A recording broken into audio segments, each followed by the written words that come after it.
As of 2011, 25% of the country's population was below the poverty line. Since the first five-year plan of 1956, the government has spent more than 3 trillion rupees to eradicate poverty. Our correspondent Pratik Rimal spoke to economist Shankar Sharma to assess poverty in the country. Here are the excerpts. From the first five-year plan of 1956 until 2016, the government of Nepal has spent more than 3 trillion rupees to alleviate poverty. So what is affecting this trend in decline? Basically, the rapid decline in poverty from 1995 until 2018 can be attributed to 4 different things. The first is the remittance income. Remittance income in Nepal has increased from almost nothing over the last 20 years to almost 30% of GDP. So that is the main contributing factor, and this directly and indirectly contributes up to 50% in the reduction of poverty. And there are 3 other reasons why poverty declined in Nepal. One is the urbanization, rapid urbanization rate in Nepal, because the productivity growth in urbanization is slightly higher compared to the rural areas. And the second is increase in the rural farm income. And the third is the occupational shift, because when people go to urban areas, then services sector growth is much higher compared to agriculture and industrialization and the industrial sector. So shift in the occupation from subsistence agriculture to services sector and increase in the working population. So I think these are the main reasons, but the major contribution is from the remittances. Remittance contributes to at least 30% of the GDP.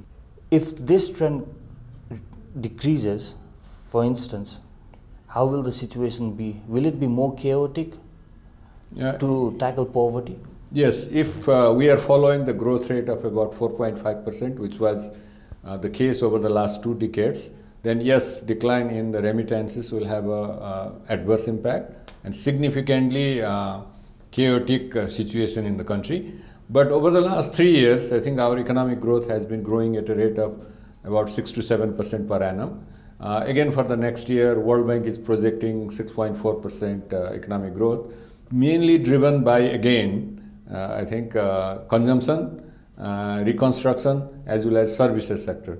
So if we continue growing at a rate of 6%, 6.5% for the next decade, I think we'll not have much problem.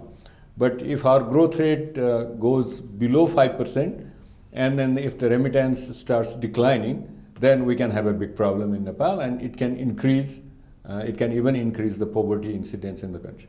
We need to maintain this above 6 yes. economic growth yes. for the next decade. Yes. But if we look at the current situation, to maintain the 6% growth rate? Slightly at this point of time, it is a bit unpredictable, because our growth rate over the last 3 years has been driven by reconstruction activities, growth in tourism, and good weather condition, good monsoon. So, but to make it more sustainable, I think we have to increase more resources in agriculture sector, especially focusing on irrigation and then commercialization of agriculture, expanding industrialization of the country, and focusing more on the services sector, which is more productive. As for example, in the area of tourism, we can develop more tourism products and related infrastructure. And also, I think we have a great potential in IT, and that can be enhanced, increased very significantly.